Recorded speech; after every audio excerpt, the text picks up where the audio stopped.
Hi, my name is Jeremy Shin, and Charlie and I will be talking about Module 3, Social Dimension of the City.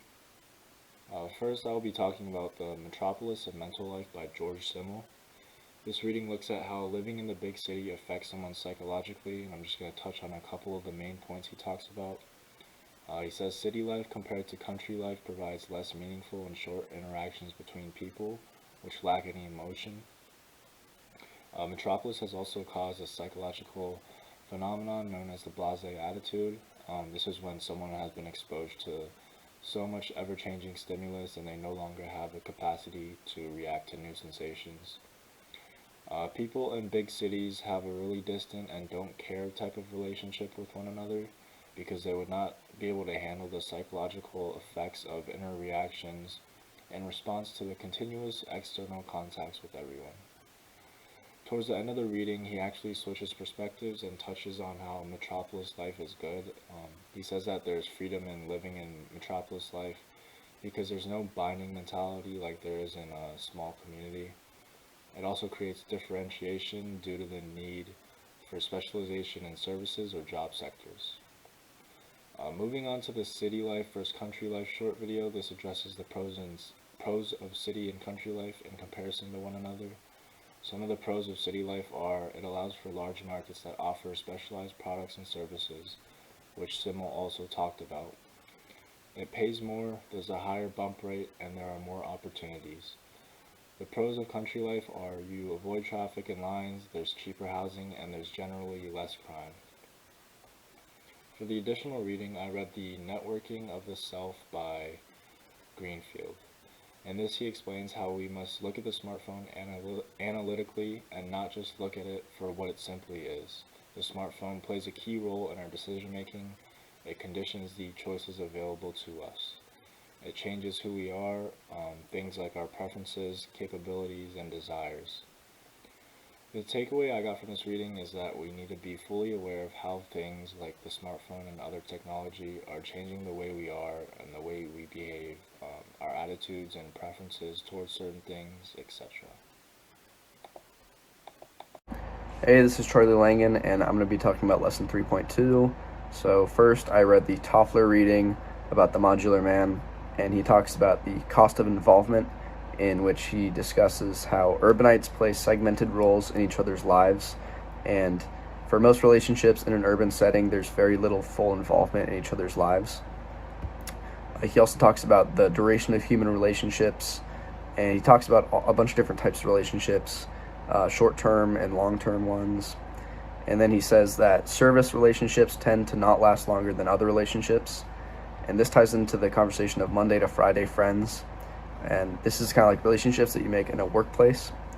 He says that the knowledge that no job is truly permanent means that the relationships formed are conditional, modular, and by most definitions temporary. And so my key takeaway for this reading is, although it may feel bad to, consider friendships to be short term, some of the most successful people in the professional world play this social game of short term relationships. So next, I watched the Vox video on how society will change as the U.S. population ages. They talk about how the elderly population is growing because of genes, how we live, and where we live.